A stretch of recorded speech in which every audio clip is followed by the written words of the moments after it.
Evangelho, quarta-feira da 22ª semana do Tempo Comum. O Senhor esteja convosco, Ele está no meio de nós. Proclamação do Evangelho de Jesus Cristo segundo São Lucas. Glória a vós, Senhor.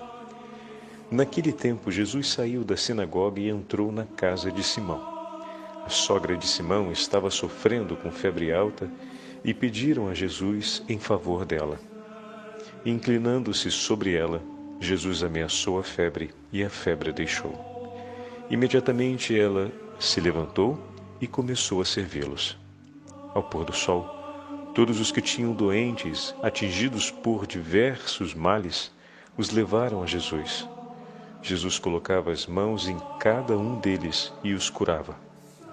De muitas pessoas também saíam demônios, gritando: Tu és o Filho de Deus. Jesus os ameaçava e não os deixava falar, porque sabiam que ele era o Messias. Ao raiar do dia, Jesus saiu e foi para um lugar deserto. As multidões o procuravam e, indo até ele, tentavam impedi-lo que os deixasse.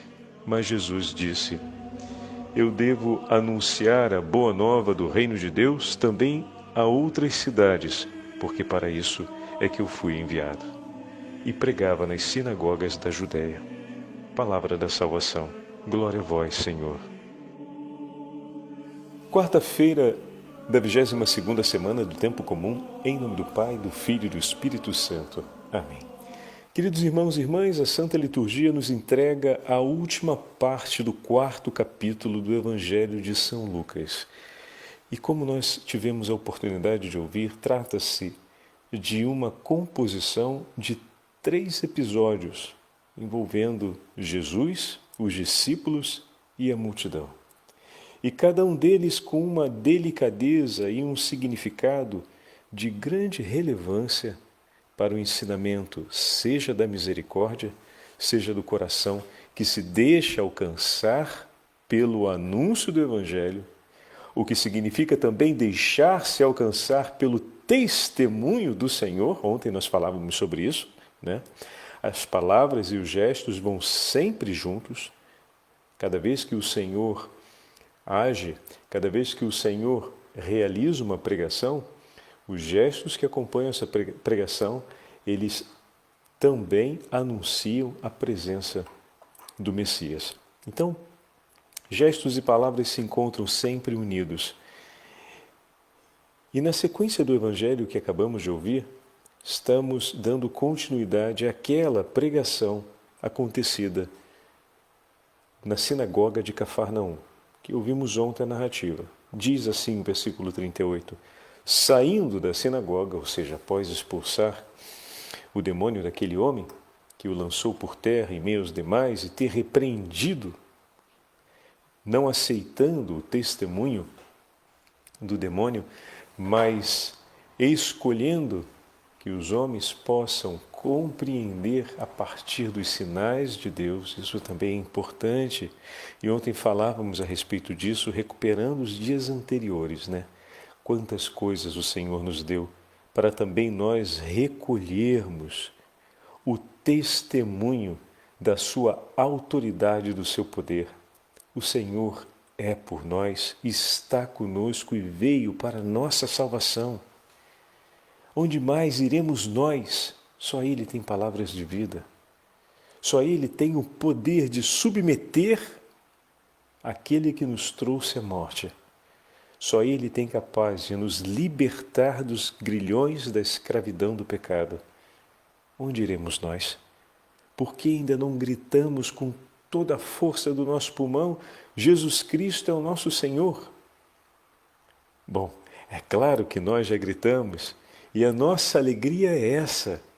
Qual, Padre? O fato de que fazemos parte daquele grupo de homens e mulheres que, ao longo da história, vendo os sinais do Senhor, marcado nas gerações que nos antecederam e que nos anunciaram o Evangelho e que nos trouxeram a fé, unindo-nos a eles pela profissão de fé, também nós bradamos em alto e bom tom: Jesus é o meu Senhor. É o Senhor da minha vida, é o Senhor da minha família. E nós somos chamados diariamente a repetirmos isso. No momento em que sentimos a tentação, em que sentimos a fragilidade do nosso coração, essa é a hora, meus irmãos, não outra, de repetirmos que Jesus é nosso Senhor. No momento da alegria e da gratidão, Jesus Cristo é o meu Senhor. No momento das perdas, das grandes dificuldades, Jesus Cristo é o meu Senhor.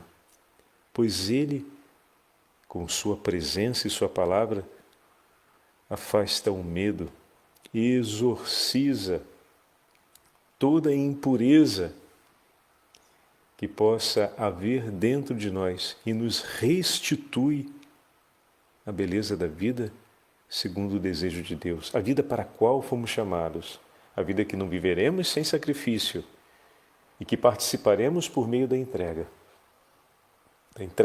da nossa própria vida. Porque todos aqueles que permanecerão em comunhão com Ele serão aqueles que escolheram também entregar sua vida pela palavra de Deus. A não viver para si, mas a viver para cumprir a vontade do Pai. Esses somos nós. E como é bom, por isso o Padre falava, e é importante que nós digamos, mas já dissemos em um momento, em todos os demais momentos da vida, temos a ocasião de poder repetir essa verdade, que é a verdade que nos liberta, não outra. Jesus, Tu és o meu Senhor e meu Rei, e tudo em minha vida eu submeto a Ti, Senhor, para a honra e glória do Teu santo nome. Saindo da sinagoga, acompanhado por Simão Pedro, aqui ao menos Pedro nós sabemos que estava com o Senhor, ele vai até a casa de Simão. Entrou na casa de Simão e a sogra de Simão estava com febre alta. A febre, meus irmãos e minhas irmãs, a gente nem precisa falar muito que é um estado de condicionamento físico que nos tira a força e o ânimo de vida. Então também na Sagrada Escritura a febre sempre foi associada ao torpor de morte, ou seja, a perda da energia de vida. Então, estar acometida com a febre significa, e Lucas não escreve à toa, ou melhor, simboliza para nós aquela paralisia que nos tira o ânimo. Uma das características do pecado, tanto que é interessante, né? O Senhor, Ele vai, no texto de hoje, conjurar severamente a febre. Bom, se fosse uma, perdão, já saiu o italianismo. Se fosse uma doença simples, bastaria Ele tocar a mão ou simplesmente falar, não é verdade? Lembram do centurião que pediu pela cura do seu servo? Muito bem, o Senhor não conjurou. Lembra da menina que faleceu e que o Senhor foi lá e a ressuscitou? O Senhor não a conjurou. E da viúva que portava seu único filho no esquife morto, que o Senhor toca no caixão, e diante do cortejo diz para que o jovem se levante. Ele também não conjurou. Mas aqui, de maneira particular, Lucas diz, ele se inclinou para ela, conjurou severamente a febre e a febre a deixou. Vocês veem, é a mesma expressão que ele usou no exorcismo, que ele usa nos exorcismos. Isso para a gente compreender que algumas doenças ou alguns estados de adoecimento espiritual, melhor dizendo, corrijo a palavra, têm também um efeito físico. O que isso quer dizer, padre? Bom, aqui nós estamos diante de um texto que não fala apenas de um sofrimento físico, mas também de um tormento espiritual vivido por aquela senhora. O Senhor conjura a febre e a febre sai. Essa imagem nos ajuda a compreender o que muitas vezes está por detrás do torpor que se abate sobre nós e nos coloca na vida espiritual em um estado febril, ou seja, aquele estado de paralisia, de desânimo. Às vezes acreditamos que é só um desequilíbrio na nossa satisfação em relação à nossa vida, ou um desequilíbrio que seja simplesmente de ordem orgânica, ou que seja um desequilíbrio relacionado à sensibilidade dos nossos próprios afetos, depois de uma sequência de acontecimentos que pesaram. Todo sofrimento, meus irmãos, que nos alcança nessa vida, pode ser também instrumentalizado pela ação do maligno e seus anjos, a fim de nos abater no ânimo para viver, no ânimo para rezar, no ânimo para perseverarmos na fé. Tem toda a dimensão orgânica que vai ser tratada com um médico clínico, que vai ser tratada com o acompanhamento de um psiquiatra, se estamos, por exemplo, diante de um caso de depressão maior ou de algum outro sofrimento severo sobre a qualidade de vida da pessoa, que pode ser tratado juntamente com uma boa alimentação, um novo restabelecer de um equilíbrio de vida saudável. Todos esses elementos, eles são bons e importantes para recuperarmos a saúde. Então o padre não está falando aqui da questão da saúde física, mas da relação entre a saúde física e a saúde espiritual. Tantas vezes as coisas que nos abatem fisicamente também abrem as portas para que venhamos a estar abatidos no ânimo de vida espiritual. E é muito importante termos essa atenção, porque assim como o nosso abatimento físico é uma porta aberta, como dizem tantos médicos, para uma imunidade baixa, também o nosso abatimento físico, se não for cuidado com os cuidados espirituais adequados, eles abrem as portas para o abatimento na vida espiritual. Muitas situações, como o padre dizia, de sofrimento em sequência, que não vão tratadas não apenas com abraço, com aconselhamento, com acompanhamento terapêutico, se for o caso, com assistência social, mas se não forem tratadas também com a intercessão, a presença dos irmãos que rezam juntos, a oração de intercessão na Santa Missa por aquela pessoa, a oferta do Santo Terço para as necessidades daquela pessoa, o ir até lá para rezarmos juntos, para dividirmos também as esperanças que vêm do Senhor, que vão cumpridas nas obras de caridade material, mas também em todas essas obras de caridade espiritual.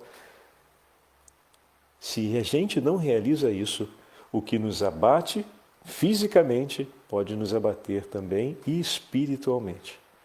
E depois de um tempo, a saúde pode até ser recuperada e o ânimo por lutar pela vida também, mas às vezes a vida espiritual continua depauperada e vai se arrastando. Então saímos no adoecimento físico, mas permanecemos no adoecimento espiritual e nem nos demos conta. E onde o maligno entra nisso, padre? O inimigo, com seus anjos, entram exatamente para tentar manter essa realidade que é essencial adormecida, que nós não tenhamos olhos para isso. Quantas vezes vemos um familiar sofrendo e nos preocupamos em nos mobilizarmos como família para prestar as justas assistências? Quando que a gente fala de oração e reza junto? Às vezes pouco, né? Precisamos incentivar mais isso. Às vezes nos mobilizamos nos trabalhos pastorais para fazer grandes obras e louváveis obras sociais.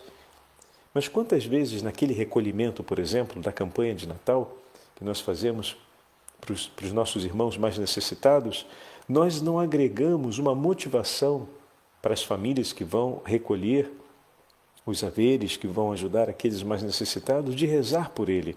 A campanha do quilo, que muitas vezes fazemos na paróquia para preparar a bolsa para entregar às famílias mais necessitadas, convidarmos as famílias a rezarem naquela semana, que é a semana em que vamos trazer a doação do quilo de alimento, a rezarem juntos pela santidade daquelas famílias que vão receber aquela bolsa de alimento. Porque sabemos que as agruras da vida muitas vezes faz o coração do homem se abater. E aquelas famílias talvez passem tanto sofrimento físico para além da escassez de alimento, a humilhação, as desavenças, às vezes o sofrimento por conta de alguma dependência química no seio familiar de um dos membros, às vezes passam lacerações por conta da violência de um dos membros ou por separações vividas, ou então vivem em um ambiente extremamente hostil à vida cotidiana, ou seja, a vida cotidiana deles está sempre ameaçada pela violência, está sempre ao alcance de se tornar ou de ser ferida por um intempério de momento, por conta da brutalidade do coração de tantos que vão e vêm naquela realidade ali, que muitas vezes pode ser a realidade de uma favela, pode ser também a realidade dentro de um condomínio, de uma área mais nobre,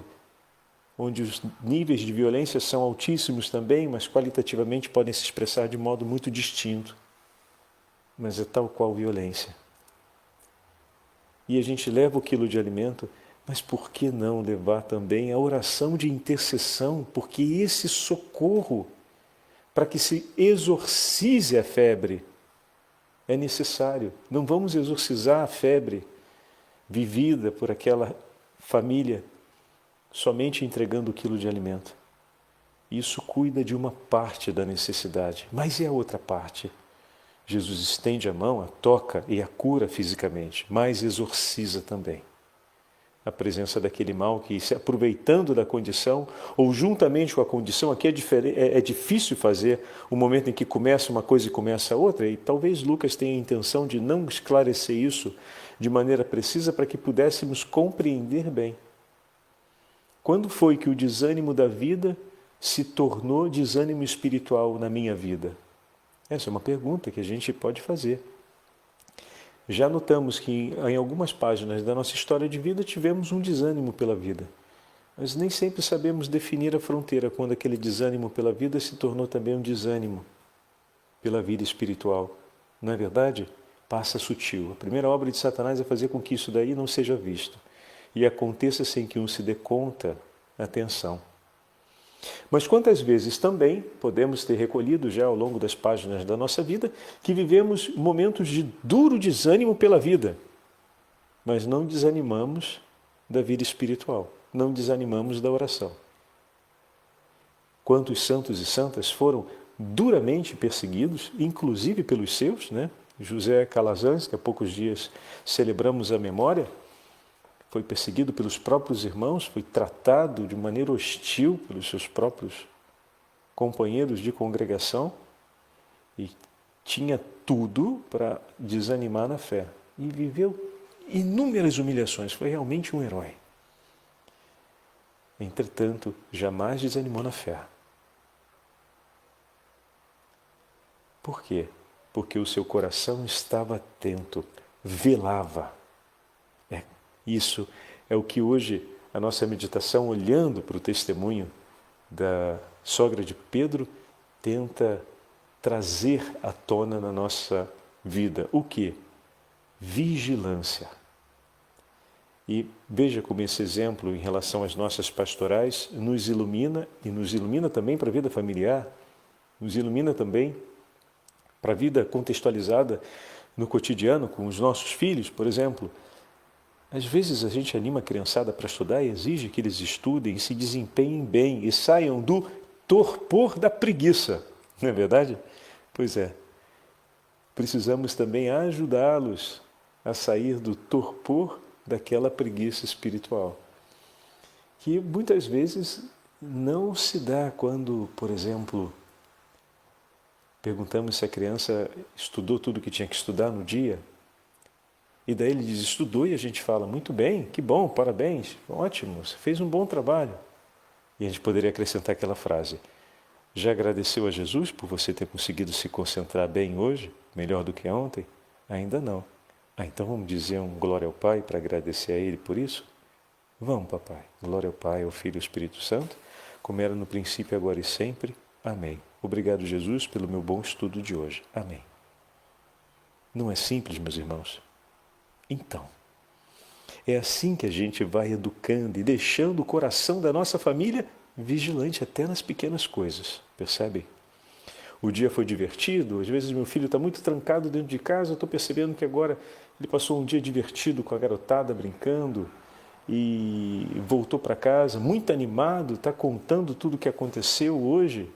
A gente escuta com muito carinho, fica feliz por ter visto que ele fez esse passo de sair daquela passividade maior para um dinamismo junto com os seus amiguinhos. Bom, agora vamos agradecer ao Senhor. Todos terminaram o dia feliz, bem. Você voltou para casa, agradecer pelo teu sorriso, que faz tão bem a mamãe. Sabe que a mamãe fica muito feliz quando vê o seu sorriso?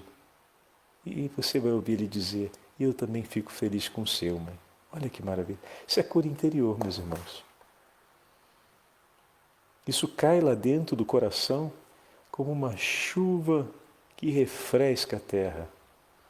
Como é bom. Não por um senso de gratificação, mas por sentirmos o outro perto de nós e nos alegrarmos por isso. Como com tão pouco, mas um pouco focalizado em Deus, conseguimos fazer emergir do outro o melhor que há nele. Só Deus pode fazer vir para fora o que há de melhor em nós, porque só Ele é capaz de purificar o coração do homem. Que maravilha, né? E assim a gente vê os discípulos, quer dizer, naquele momento, e Pedro pediu por ela. O padre está voltando aqui, segunda parte do versículo 38, a sogra de Simão estava com febre alta e pediram-lhe por ela. Pediram-lhe por ela. Não foi exatamente Simão, mas os que estavam com ele intercederam em favor dela. E o Senhor o que fez? O que nós já sabemos. A curou. Imediatamente a febre a deixou e imediatamente ela pôs-se em serviço. Ela entregou-se ao exercício da caridade. Bom, muito bem. Como a gente sabia que Jesus vinha com uma galera, então o serviço não foi pouco, viu? Veja bem você. A multidão estava realizando tudo o que estava realizando em Cafarnaum. Ele vai para a casa de Pedro. A casa de Pedro não era muito grande, mas era pertinho da sinagoga, segundo os escavos arqueológicos daquela região. O padre teve a chance de ver alguns anos atrás isso. E então, vocês imaginem a muvuca que sai da sinagoga, que se aglomera na porta da casa de Pedro. Ele cura ela que estava ali com febre. Então, sempre tem uma quantidade enorme de curiosos, de interessados e de abelhudos. Então, toda essa gente estava ali. Obviamente, dentro da casa, que era pequena, não é que entrou muita gente, mas pelo menos Jesus com os seus. E para ter um bom tratamento com toda a gente ali fora, precisava de tanta paciência, talvez um pouco d'água, não sei se para todos, né? Mas um pouco d'água. E o copo d'água que não será esquecido, né? Já pararam para pensar em quantas ocasiões o Senhor viu um copo d'água sendo oferecido? E que coisa mais delicada se oferecer a um viajador que vem de longas distâncias do que o lugar para poder repousar os seus pés e um pouco d'água para beber. Que os digam nossos amigos que trabalham duro na faina das obras da construção civil, que trabalham duro na limpeza das nossas ruas, no cuidado das nossas praças. Na minha época de criança, as mães ficavam sempre atentos quando passava o caminhão do lixo, para duas coisas. Primeiro, para que o caminhão não passasse e o lixo ficasse dentro de casa, né? E era a responsabilidade sempre do moleque ficar ligado nisso, para levar o lixo para lá. E a segunda, quando estava muito sol, para levar um copo d'água e a garrafa d'água para o moço do caminhão do lixo poder beber um pouquinho. E com que alegria eles recebiam aquela água. Muitas vezes cantando passava, cantando paravam, bebiam, agradeciam e iam rodando magicamente aqueles latões de lixo, aqueles tonéis. Aquilo era meio mágico para a gente quando era pequeno, rodar aquele negócio. Quantas vezes com os amigos a gente tentava fazer aquilo e percebia que o latão era de um peso monumental. E aí achava ainda mais fascinante como é que eles giravam aquilo com uma facilidade tremenda. Assim como o pandeiro na ponta do dedo, que muitos deles também giravam no domingo e nos sábados quando tinha o ensaio da escola de samba. O copo d'água. A simples caridade delicada ao momento justo, no tempo certo, que recolhe o outro consigo e entrega pelo outro de si. Tomo meu tempo, as coisas que tenho e ofereço por aquela pessoa. A vejo em sua necessidade e vou ao seu encontro. Fantástico. Assim a sogra de Pedro, saindo do torpor, entregou-se a delicadeza e a simplicidade da caridade no serviço. Como foi esse serviço?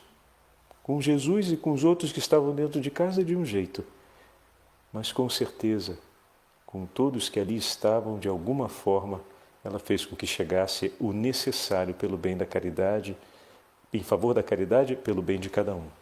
Belíssimo isso, né? São aqueles detalhes que passam muitas vezes no texto e que a gente não olha com tanta acuidade. Depois disso, diz que até o pôr do sol, todos os que tinham doentes atingidos de males diversos traziam-nos e ele, impondo as mãos sobre cada um deles, curava-os. Pronto, agora aqui acabou a nossa dúvida. Não está dizendo que Jesus foi para outro lugar. Foi ali, na casa de Pedro, provavelmente não dentro de casa, mas talvez na porta. Não tinha varandão como as nossas casas do interior têm, aquele varandão bonito, né, na frente da casa, onde a gente às vezes via a chuva caindo. Eu me lembro quando era pequeno que minha tia tinha uma casa, minha tia-avó, e aquela varanda era o lugar preferido da gente. Às vezes colocávamos a rede ali e nos dias de chuva ver a goteira que fazia o seu barulho, bem como as árvores que lançavam suas gotas depois de recolhê-las em suas folhas, era tão delicado. Mas ali não tinha nada disso. Então o Senhor precisava receber e a vida da casa, atenção agora, se torna a vida do Senhor. A casa era pequena. E se todos vinham até Cristo, aquela casa se torna de Cristo. Aquela casa se torna Cristo, o lugar onde se encontra o Senhor. Toda casa agora vive em função do Senhor e da missão do Senhor. Lembram desse texto? Eu e minha casa serviremos ao Senhor? Muito bem. Que a nossa casa seja o lugar de onde o Senhor escolha realizar a caridade em favor de todos aqueles que precisarem. Que cada uma das pessoas que venham até a nossa casa possam encontrar Cristo, porque eu e minha casa serviremos ao Senhor. E também, tantos outros foram curados do tormento diabólico, pois o Senhor expulsava e os demônios gritavam: Tu és o Filho de Deus, e Ele mandava que todos se calassem. Que todos se calassem. O Senhor manda o inferno se calar diante da caridade realizada por seus filhos. Aquela casa era o lugar onde a caridade de Cristo se emanava por todas as partes. Ali o inferno se cala, porque o anúncio de Cristo misericordioso, que ama o próximo e se entrega por amor, é a única voz e eloquência a ecoar no tempo. Então o inferno se cala, porque ali ecoa os sons e os cantos da caridade em nome de Cristo. A terceira e última parte é quando o dia então nasceu, o que significa que foi uma noite longa, de muito cuidado e zelo, da parte do Senhor ao nascer do novo dia, ao raiar do dia. Ele se afastou para um lugar deserto. Interessante. Dessa vez o Senhor não foi durante a noite, foi no raiar do dia. Nos primeiros raios da aurora, ele se afasta para um lugar deserto para se recolher com o Pai. As multidões então puseram a procurá-lo e logo o acharam. Queriam retê-lo, ou seja, não queriam deixar que ele seguisse. Queriam que ele fizesse o caminho proposto por elas. Pá, luzinha vermelha, errou! Não. Deus tem o seu caminho. Vocês lembram que tentaram jogar ele lá em Nazaré, do alto do monte? Pois é. Entretanto, nem a maldade no coração dos homens que rejeitam e se levantam contra Deus irá impedir Deus de prosseguir o seu projeto de amor, de colocar em ato a sua vontade, nem as boas intenções dos homens irá impedir Deus ou desorientar Deus no exercício e na execução da sua vontade. É a vontade de Deus que triunfa sobre a hostilidade contra Ele e sobre o excesso da boa vontade e de bem-querer do coração dos homens. No fundo, se esconde aqui um traço de egoísmo. A gente não precisa discutir muito sobre isso. Mas vamos pegar, como falam em italiano, alla grande, vamos pegar a parte positiva por excelência desse gesto, queriam retê-lo ali porque o amavam, porque por todo o bem que era realizado, por toda a palavra de consolação que havia, ou seja, por um desejo obstinado de um bem verdadeiro e possível. Então, nem todo desejo de bem do coração do homem, toda ambição pelo bem do coração do homem, que não é em si má, e nem toda hostilidade contra Deus, o que em si é mal, serão suficientes para impedir Deus de progredir com os seus planos ou desorientá-lo no exercício de seus planos. A vontade de Deus vai cumprida, ponto. E não há felicidade possível ao homem que seja eterna fora disso, fora dessa vontade. Fantástico. Tá, taxativo, o Senhor. A multidão chega, queria retê-lo, impedindo que os deixasse. Ele, porém, lhes disse: devo anunciar também em outras cidades a boa nova do reino, e foi-se embora. E os discípulos foram com ele. O momento sucessivo a gente vai ver na continuação das nossas meditações. Lucas coloca o chamado vocacional. Depois deles terem acompanhado esses anúncios, é que Lucas coloca então o grande momento da decisão dos apóstolos. Como assim decisão dos apóstolos, padre? É assim, o Senhor chama.